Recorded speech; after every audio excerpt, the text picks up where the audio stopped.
Good morning, everybody. Thank you for coming today. Welcome. My name is Leslie Bruno. I'm with the Greater Richmond Chamber, and I was thinking on my way down here this morning what a really fantastic day this is for Richmond, for downtown Richmond, and for the region. Now that the sun is out also, and we will be going to look at the actual markers later, but for now we're indoors. I think it's just fantastic that on the eve of tourism season, on the eve of Civil War and Emancipation Day tomorrow, that all of us are gathering and working together to make Richmond's important, complex, and nationally significant history more accessible for everybody. That's truly what this is all about. The beautiful new medallions for the slave trail are lovely and will elevate that experience to the level that it deserves.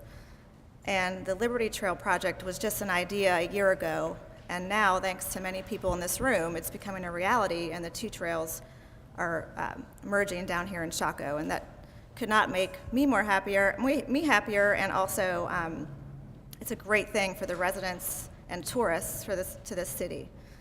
So we have a lovely program for you today, and a lot of people in this room who care a whole lot about RVA, and so I am pleased to introduce our next speaker. He is Reverend Ben Campbell. He is pastor at Richmond Hill and a Richmond City Council Slave Trail Commissioner. He will lead us in an invocation. Thank you, Ben. Thank you, Leslie. So look, I hate to have to apologize for a prayer, but this is a really important day for me, so this is a little more of a prayer than you probably anticipate. But please pray with me. Lord, from the beginning through patriots and prophets, you made it clear you created us all free, that liberty is your intention for your people. And it's also clear that individually and collectively, liberty is an achievement that's hard won, sometimes at the cost of death. The story of liberty for this nation is written for more than 400 years right in this ground, in this city. Today we celebrate these two trails in Richmond, the Slave Trail and the Liberty Trail, as a living memorial to our incredible story. And we're especially grateful, Lord, today because at last we're able to tell the story of our longest journey to liberty, the journey of enslaved Africans to liberty in Richmond. Here, right in the middle of the slave district, midway between Thomas Jefferson's Capitol and Patrick Henry's pulpit, we have to admit that half of us kept the other half in bondage of slavery and racial segregation long after our Declaration of Independence. But today, we proclaim that the Trail of Liberty and the Trail of Enslaved Africans run on the same path. So long as any one of us is in slavery, our liberty is not true or complete. We fully intend to be a metropolitan city where all are free. And Lord God, we earnestly beseech you to give us the honesty and determination to protect one another's freedom. Today and from this day forward, give us courage to tell our entire story to everyone, not leaving out any of its parts. And as we mark these trails, let us commit ourselves to remove the last shackles from our people, knowing that our path of liberty extends to full transportation, full employment, and full education. Free us, regardless of our racial or economic background, from the soul imprisonments of prejudice, despair, selfishness, and indifference. And let the whole world know that Richmond, Virginia is a special place, humble as well as proud, that we've come a long way and we've only begun. And we claim all this history, Lord. We acknowledge the price our ancestors paid. We claim your forgiveness and your redemption for us and for our children. We know it's your amazing grace that brought us this far. Today on this site, with these two trails, we rededicate ourselves and our city to you, to one another, and to liberty and justice for all. Amen.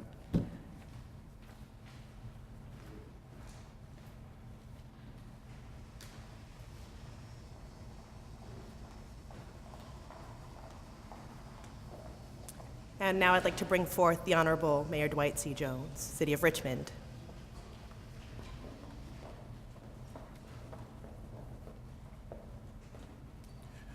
Well, good morning, everyone, and thank you, Ben, for that wonderful invocation, you don't have to apologize when you're telling the truth.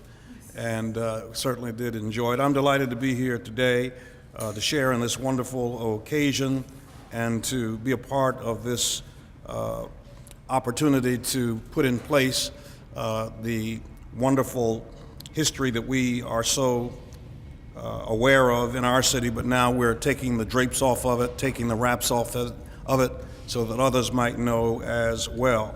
I want to express appreciation to the Chamber, Kim, and to Bill Martin, and to Dolores McQuinn, and all of those who have worked so hard to pull this together. This is a wonderful example and illustration of private-public partnership and the way we work with the business community here in the city of Richmond, and we are excited about it. I think that the program says that I'm to say, why Richmond? And the first thing that comes to my mind is why not Richmond? Because we have it all here in this city. We have everything that any person who is interested in history and interested in culture would want to know or to find out. It's right here in the city of Richmond, and we have to be vigilant, and we have to be on the case in terms of telling our story. We have a microcosm of our nation's history throughout the centuries right here in our city, from Mr. Jefferson, who designed the state capitol, to Doug Wilder, the nation's first African-American governor, to Maggie Walker, the first female bank president, John Jasper, the greatest preacher of the 19th century. It's all right here. And now the story is being completed. It was not complete until this point, but now we tell the whole story. And by telling the whole story, it has meaning to everybody who will come to be a part of it. This is long overdue. It's a welcome enhancement to our city. It will be a great attraction to tourists and residents alike. And so we want to encourage all of the residents of Richmond to get out on the trails, walk them, learn more about our history, and we know that people will be coming from near and far to be a part of this wonderful experience. So thank all of those who are responsible for getting us to this point today. So let's put on our walking shoes. I understand I have to do that in a minute, and get out on the trails and enjoy this wonderful history that we have in our city. Thank you very much. I believe I'm supposed to bring up Billy Martin, right? Come on, Billy.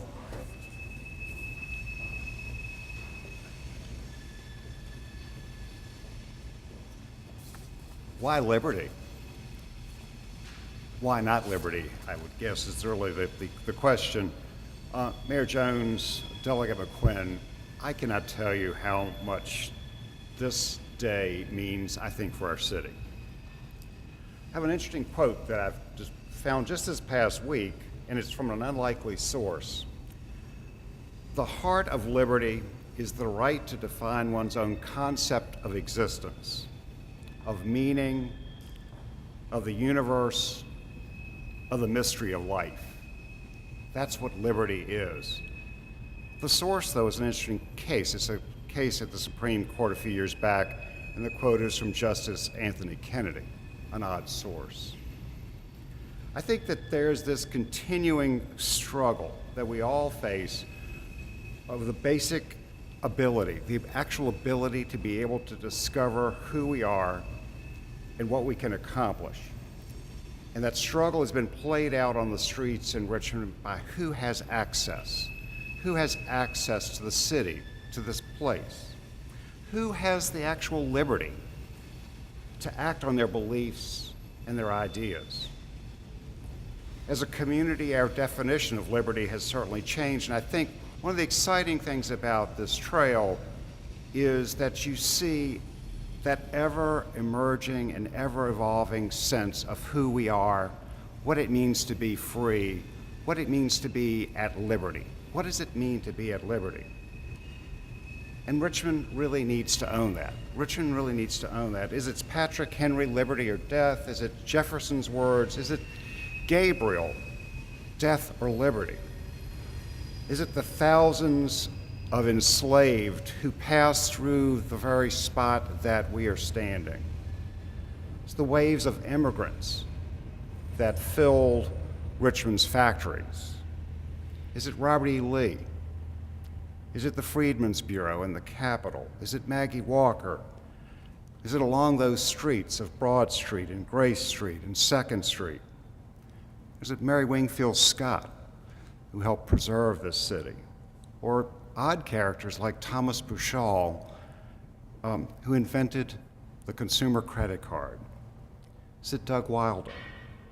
The trail that we look at today, this 10K, is not only about the health of our history, but it's the health of the people who live in this community. The ability to get out and begin to find themselves, find their place, and find their own liberty. And I think that that's really what we're about. It's 13 national historic sites. There are 13 historic national sites along the trail, and certainly over time, this trail will evolve. And I think one of the reasons that you'll see that it's not in stone, it's not in concrete, but it has this continuing ability to respond to that changing evolution that we all believe and agree on.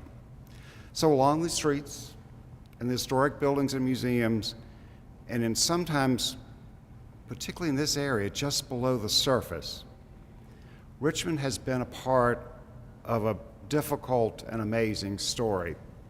But if we think it's just our story, we're wrong. It's the American story. It's about American liberty. I appreciate this. This has been a long time for all of us and lots of conversation along the way, but it's a great day. Thank you. Kim. Kim, I guess you're next.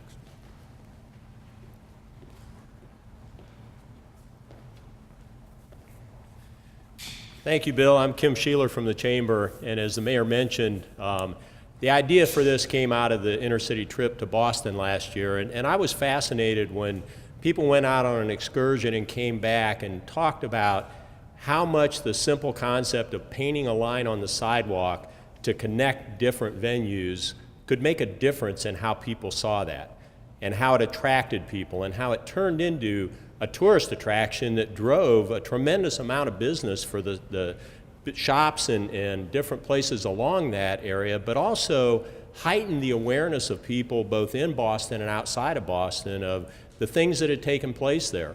And when we came back, well, first of all, Bill Martin stood up in one of the sessions and said, wait a minute, we've got a lot more going on in Richmond than they have in Boston, and a lot of things that predate what happens in Boston, so let me tell you about that. It impressed everyone so much that they said, we need to do this when we get back to Richmond.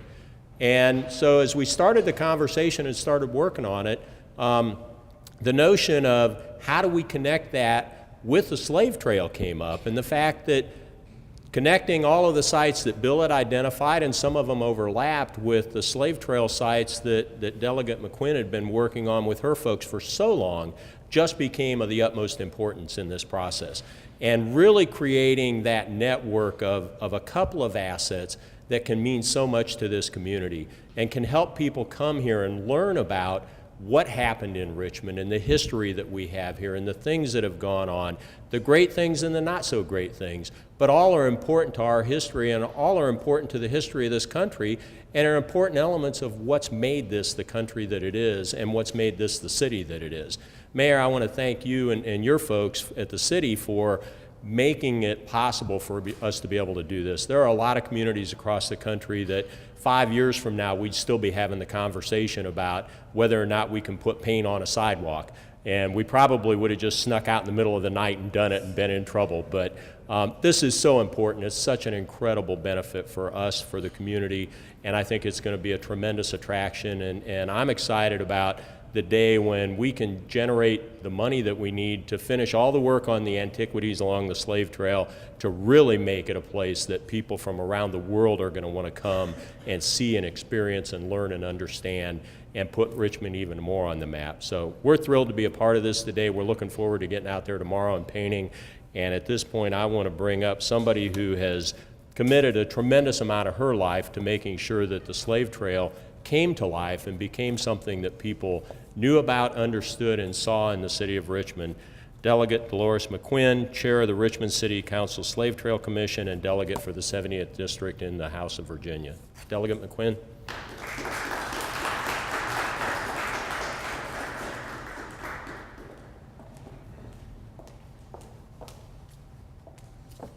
Crossroads of Liberty.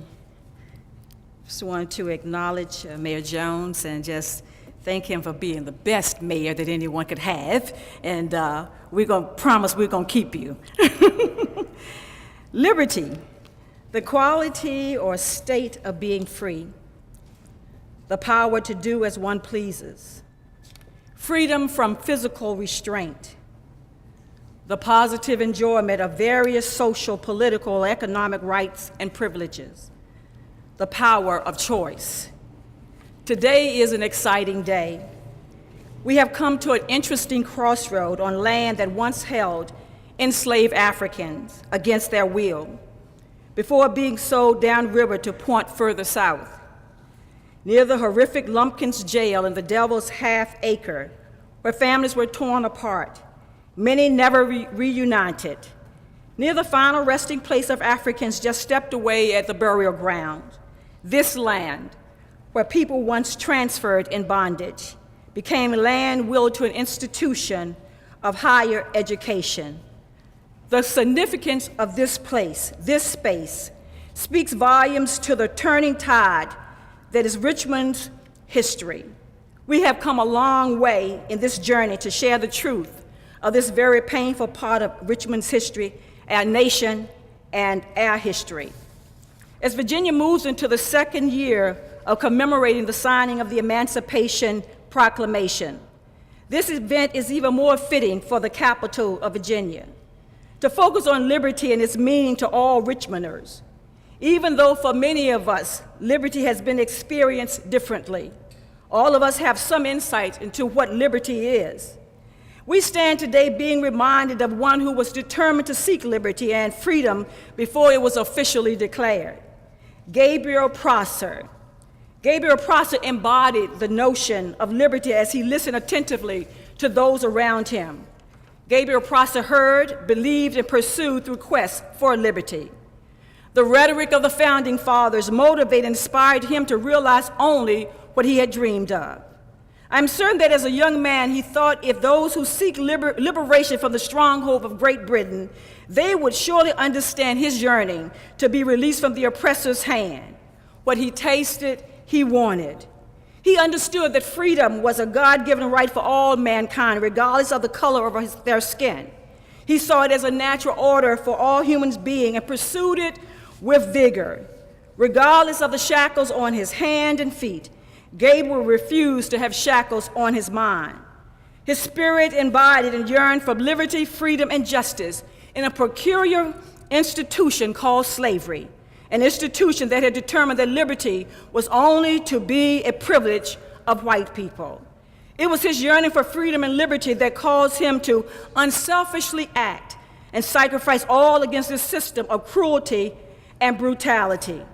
Today, as we unveil medallions and the signage, it is my hope that people will be led through the American story and the enslaved African story to seek liberty from their many vices that would handcuff and shackle them from being all that God desires them to be. The intersecting of the slave trail and the liberty trail highlights the story of our nation and the enslaved Africans. President Johnson, in August of 1965, said these words at the signing of the Voting Rights Bill. He states that 3.5 centuries ago, the first Negro arrived in Jamestown. They did not arrive in brave ships in search of a home for freedom. They did not mingle fear and joy in the expectation that the new world would be possible to man strong enough to reach it. They came in darkness, and they came in chains. And today, he says, we strike away the last major shackles of those furious and ancient bonds. Today, the Negro story and the American story fuse and blend. And let us remember that it was not always so.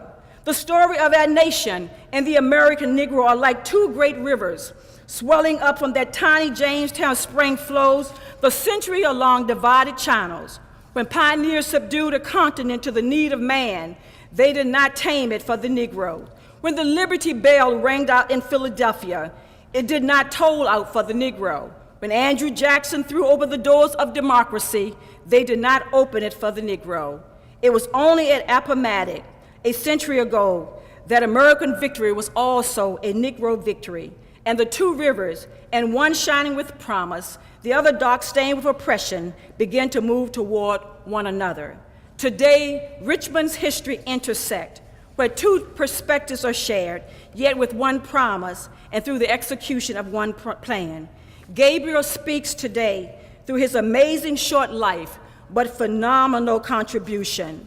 He also reminds us that Richmond needs to help all of us to conceptualize and work toward establishing liberty for all. Is at the convention, Virginia Convention, Patrick Henry delivers a speech containing his most famous message: "Is life so sweet, dear, or peace so sweet as to be purchased by the chains of slavery? Forbid it, Almighty God, for I know not what course others may take, but as for me, give me liberty or give me death." Patrick Henry penned these words. Gabriel Prosser believed these words and surrendered himself to life and death. Today we intersect all of those stories that Richmond might be better, this Commonwealth might be better, and this country might be better. Thank you.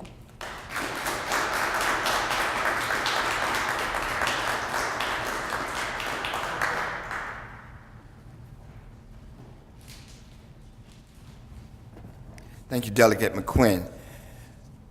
Mr. Mayor, those present this morning, I bring you words on behalf of the Councilwoman Cynthia Newby, who would like to be here this morning, but truly wholeheartedly supports this partnership with the Liberty Trail and the Slave Trail Commission. We know that the United States of America is a great nation, and Richmond, Virginia is one of the most important historic cities. From the thriving capital of the Powhatan Indian Nation to the first English exploration in 1607, through the ravages of civil war, the wars of independence, and the institution of slavery. Richmond has always been the center in every single aspect of our country's history and has survived through the vicissitudes of years. As Richmonders, we have been long searching for a long leading and needed narrative of the breadth and depth of our wealth of our community's history together. For years, we have mended through its fits and starts of identity, some fearing parts of our past that were not pleasant, and some embracing parts that seem never to wholly capture what it is meant to be a Richmonder and who we are as a people. Today, here on this spot, we answer that question. We, at long last, have that identity as a community, one that embraces and articulates the long, sometimes proud and sometimes not, history that makes Richmond one of the most important historic cities in our nation.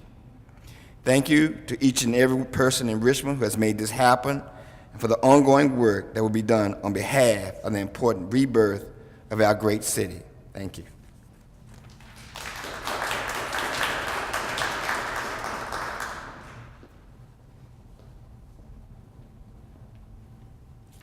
Good morning. What a great day for tourism. We're so excited to add to our world-class destination more assets. And I'd like to thank the business community for its investment, the history community for acting as a unified voice, and particularly the city for its vision on tourism.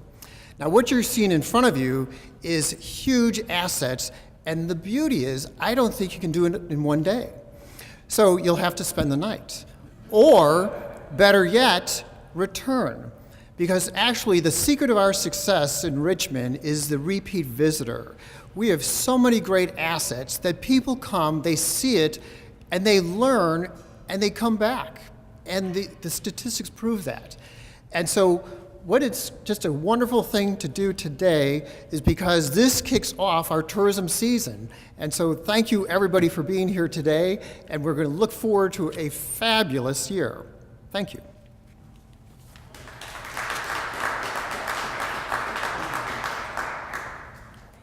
Thank you all for your time this morning. This has truly been a labor of love for many of us who have worked tirelessly over the last few months to really integrate a story that is our shared history here in the city of Richmond. It is an American history, it is our nation's history, and we invite you to take the maps that have been shared with you today on your seats. Don't just take them home and shuffle them away in a drawer, but take them out tomorrow and days moving forward to really traverse this trail. Take a moment also to see the enlarged version of that map, to see where these trails intersect, to really connect sites that are most important with telling the story of the city's history. More importantly, as Jack just suggested as well, share this information with your friends and family. Encourage them to come and visit you sooner rather than later, but return in the fall for other events, such as our folk festival and other events nearest the riverfront, and come back then and take another leg of the Liberty Trail. Again, we're looking for this to continue to grow. We do look at this as only being the beginning. 6.2 miles is a large area to cover, but we hope to double that, if not triple it, in years to come. Again, we thank you for your time this morning. Please take your maps with you and join us as we walk over to the Lumpkins jail site, where you really and truly see the intersection of these magnificent products. Thank you again.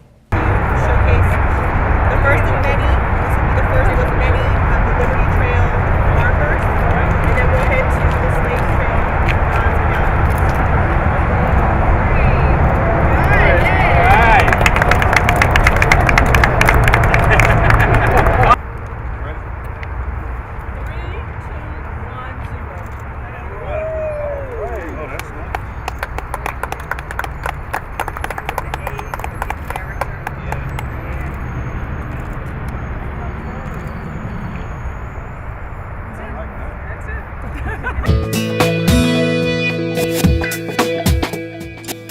Yeah, I think that there's an enhanced desire to begin really telling the story of the city of Richmond in a way that people can get it, a way that people can see it, really go around to various sites in the city and put their hands on it. I think that's when history really becomes alive. And I think that the other part of the excitement is that we're beginning to tell the whole story, not just snippets of it or parts of it or parts that we like, but the whole story. And so when you take liberty and emancipation and put them together, it's quite a story to be told.